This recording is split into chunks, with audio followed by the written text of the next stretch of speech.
Welcome to the Road to Indy Pregame show outside Lucas Oil Stadium, or should I say Kinnick East. He's Pat Maroney, I'm Zach Hanley. What a banner year it's been for the Hawkeyes. Yeah, 12-0 for the first time in school history. Big Ten West Division champions and a chance to win their first Big Ten championship game. But before we break down that game, let's take a look at how they got here.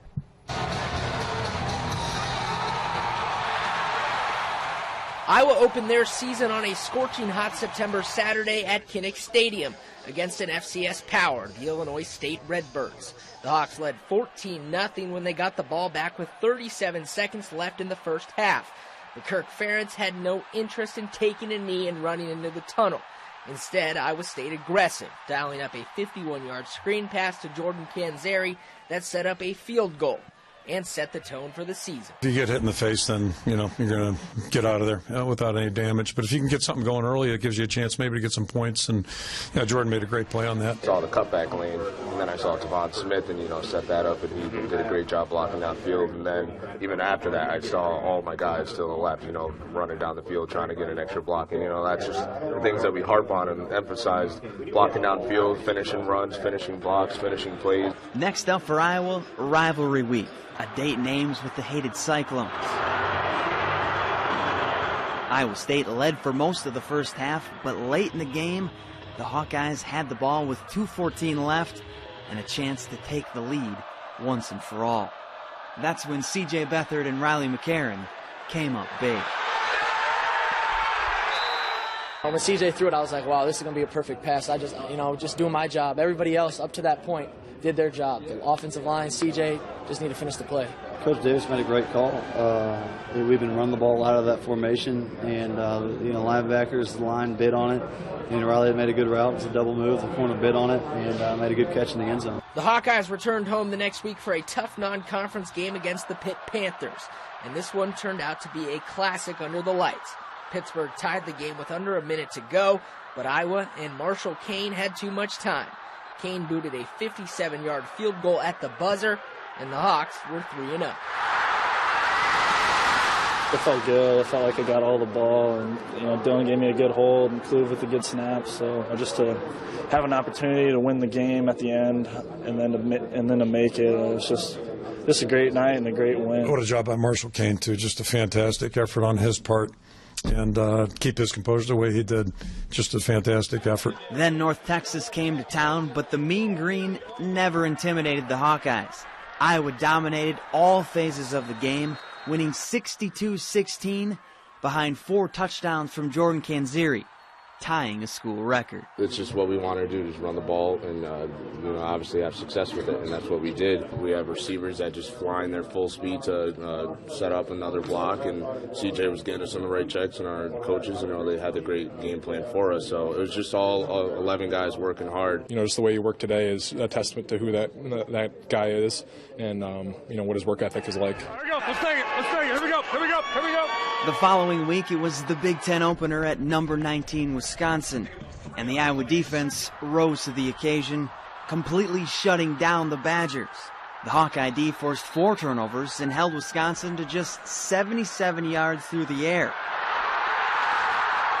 On a day the Iowa offense struggled to move the chains. We knew it would be a tough defensive game. Both teams are built similar, and we both play hard-nosed football, so we knew going in this game, defense, we had to bring an extra intensity to it. 2 tough defensive teams.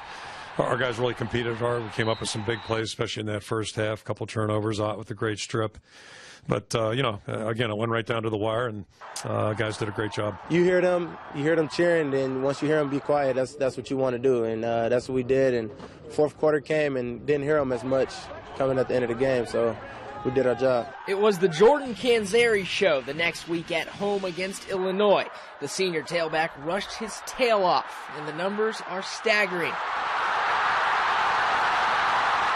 43 carries for 256 yards and a touchdown.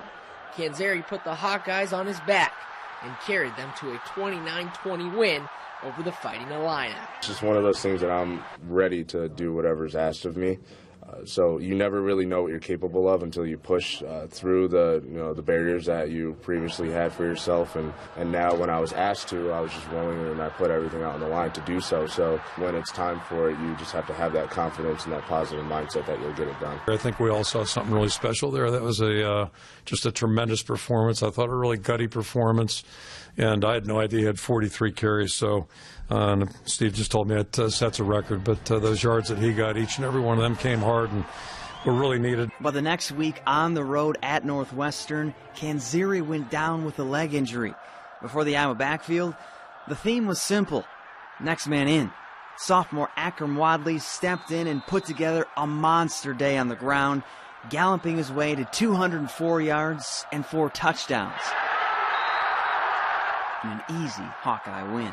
Shout out to the line, leader Austin Blythe and Jordan Walsh. They opened it up. They loosened the load on me. All I had to do was just cut off their blocks. We expect the next man in to do a great job, and Akram and Derek did a great job stepping in there. And that's just the way the season's gone so far. We've had guys hurt. We haven't been down at all about that. We've took that upon ourselves, and the next guy in's got to do a great job. After a much-needed bye week, Iowa returned to Kinnick on Halloween to face Maryland, and the defense was ready. They continued to dominate the turnover margin by picking off the Terps 3 times, with Desmond King's 88-yard pick 6 sealing this one in the 4th quarter.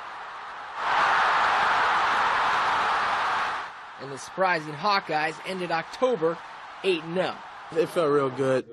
First off, just catching another interception and knowing that I can help the team out with my ability and just get another touchdown. It feels real good. To me, a lot of times takeaways are just the result of people playing a little bit better, being a little smarter in terms of being in good position, playing with good fundamentals. It's a contact game in the run game, and then in the passes, having some anticipation, really, the film work that you do, those types of things. And that's where I've seen Desmond.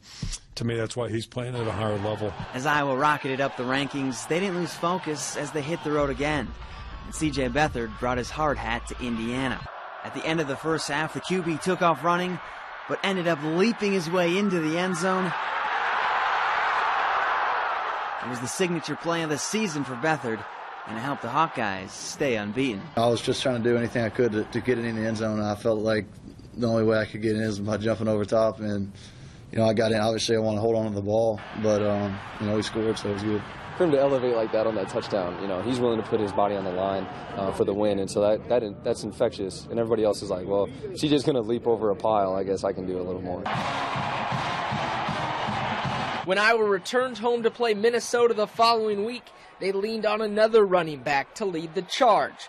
LaShawn Daniels punished the Golden Gophers on the ground, bruising his way to 165 yards and 3 scores, enough to overwhelm Minnesota and bring the Floyd of Rosedale back home. The offensive line, fullbacks, whoever was in there, was doing great jobs, sealing the defense, opening holes. All I had to do was, make a simple read, get up the field and make plays. He looked really good, especially on that last touchdown burst. That was quite a run. But, he's just a quiet, humble guy and works really hard. Tough-minded, as you can see, and a strong runner. So, and just the backs in general, I want to compliment the whole group because it seems like whoever's healthy does a nice job. We all know that we can go out there and make plays, and it's just the coaches put faith in who's ever in there. And, we're always supporting each other 100%. And I guess today just happened to be my day. From Toronto, Ontario, Kent School of Connecticut. On senior day at Kinnick, the stakes were higher than ever. The Hawkeyes were a win away from clinching their first ever Big Ten West title, and they weren't about to let the opportunity slip through their fingers. They pounced on Purdue, winning 40-20, and made reservations for Indianapolis. It's a really special moment to be able to share it with this group of seniors and this total team. We've just been working so hard since January, and to have it come to fruition is really nice. In your mind, you're telling yourself through the work that you put in, the commitment that, yes, we will get there. But when you're in the moment, it's just, unbelievable, and it's just so surreal, and it again, just has not hit me yet. For it to go down like this and just to become 11-0, continue to keep making history, and then for it to be the game that wins the Big Ten West Division title, it's a huge accomplishment for us.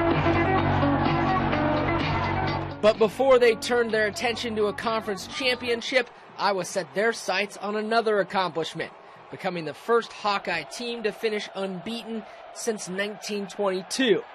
It wasn't easy in Lincoln, but just like they've done all season long, Iowa came away with a win, putting the final stamp on a 12-0 regular season. I'm not sure what to say because I've never been around a team that's 12-0, so a little bit speechless on that. But it's just an unbelievable accomplishment. 12-0 sounds very good for us, and it's first time in school history, and we're really going to take pride in that. And it's the first time that any team here that ever done it, and it's very rare for any team to do it in the country. So we're really going to celebrate that. It was our goal to have a season like this. I've said it before. I've talked with my friends and family before the season even started. I wanted to be a part of a team that Coach Ferentz references, like he does the 2002 teams, the 2009 teams, those teams like that. And we're well on our way, and we got to finish the season. Next on the Road to Indy Pregame show, we bring in our big guns, the experts, what Lou Montgomery and the voice of the Hawkeyes, Gary Dolphin, have to say about how Iowa matches up with Michigan State. That's after the break. Welcome back to the Road to Indy Pregame show. Lou Montgomery knows a thing or two about Iowa football. He played under Coach Fry in the late 80s, early 90s. Earlier this week, Sweet Lou stopped by our studio and broke down Iowa's matchup with Michigan State. Just over 24 hours until the big kickoff. Michigan State's been here before. This is their third time. Hawkeyes' first time ever experiencing the Big Ten championship game. Does experience play a factor? Well, it may in a couple different scenarios, but I don't think it will play a big factor in the game coming up on Saturday, particularly because Iowa has sustained a lot of really good momentum up to this point. And one of the things that I really like about this Iowa team is the fact that they play one game at a time. Now, there's one guy you want to look for if you're the Hawkeye defense, Connor Cook. As a starter, 33-4 against the Big Ten, 22-2. How do you slow him down? Well, one of the things that Hawks are going to have to be able to do and do that effectively is Michigan State really likes to run a lot of underneath crossing patterns. What Iowa's going to have to do is be able to slow down that passing game, that short passing game, and be able to account for that quick outs that they like to run periodically, and then they'll come over the top and beat you with the long ball. Now, if you're Phil Parker, do you maybe dial up the blitzes a little bit more, or do you let just Nate Meyer and Parker Hesse just pin their ears back and go? Well, I think all of us Hawkeye fans would love to see more blitzing, maybe the Raider package, but another good idea might be to play a little bit more nickel. Give him an opportunity to get an extra DB in the football game. That way some of those short passes, those intermediate routes can be covered by that nickel back and allow him to make some passes that he wouldn't necessarily throw. I like the fact of possibly getting some pressure on Cook because when he gets frazzled, he does make some mistakes. So that could play into Iowa's advantage. If you're Connor Cook, do you even look at Desmond King's side? Well, it would be risky. It would be very risky because this guy is playing at a very high level. Obviously had a tremendous season already. And when you talk about Desmond King's side of the field, it's really kind of off limits. So it's kind of that Bermuda Triangle. You can go over there, but the ball doesn't always come back. Now, their defense, stellar too, just like the Hawkeyes. They're almost mirror images. 118 yards per game in rushing. That's 16th in the nation. They're 4th in the FBS in turnover margin, 25 takeaways. If you're C.J. Beathard, you got to be careful. Yeah, absolutely. And what's really nice about both of these teams that they're currently living in parallel universes, in my opinion. They play very similar football, pretty much all the way down from the coaching style all the way down. I could not predict a better matchup for Iowa because they're ultimately, in my opinion, playing themselves to a certain degree.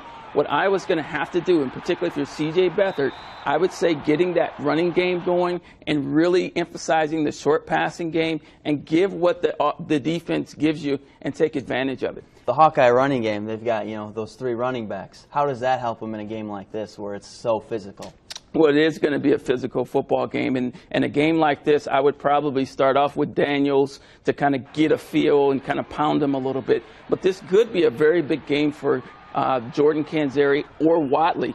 They play a lot of speed football or speed defense, and a lot of times when you have a back that's very shifty and quick, you can hit that line and get to the second level relatively quick. So pound them with Daniels, and you come back with a Canzeri or Watley, could pop one for a long run. Michigan State in their last 7 games against teams ranked in the top 10, 6-1. Is that coaching? Is that luck? Is that, what is that? Well, one of the things that we're going to find is that it is a lot of coaching. I mean, I have a lot of respect for the Michigan State coach. He's done a phenomenal job. He's very humble in terms of how he's approached the game.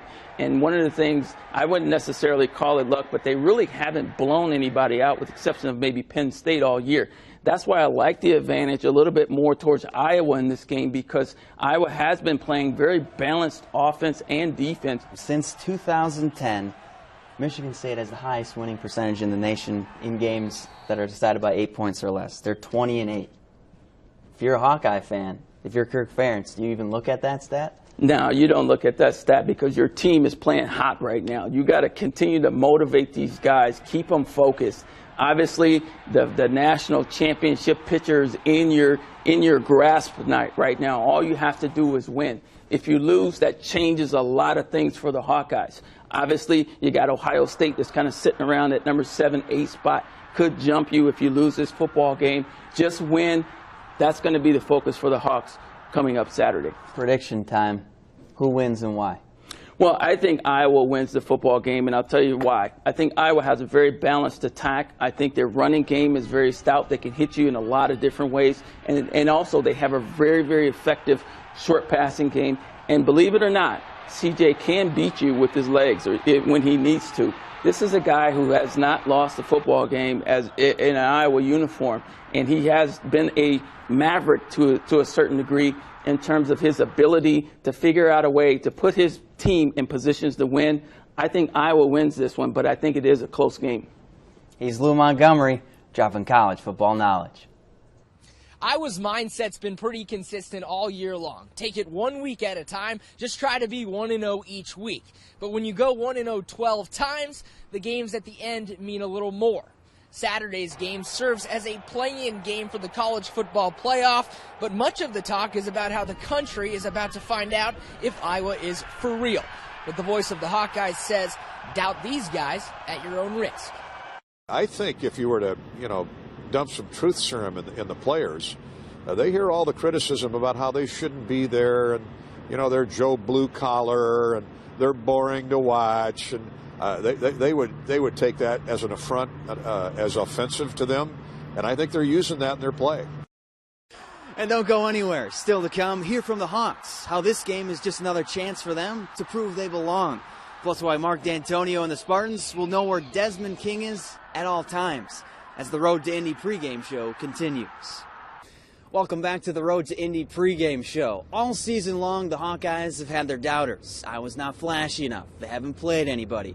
But to the Hawks, that's okay, because as Mia O'Brien explains, Saturday is just another opportunity to prove themselves.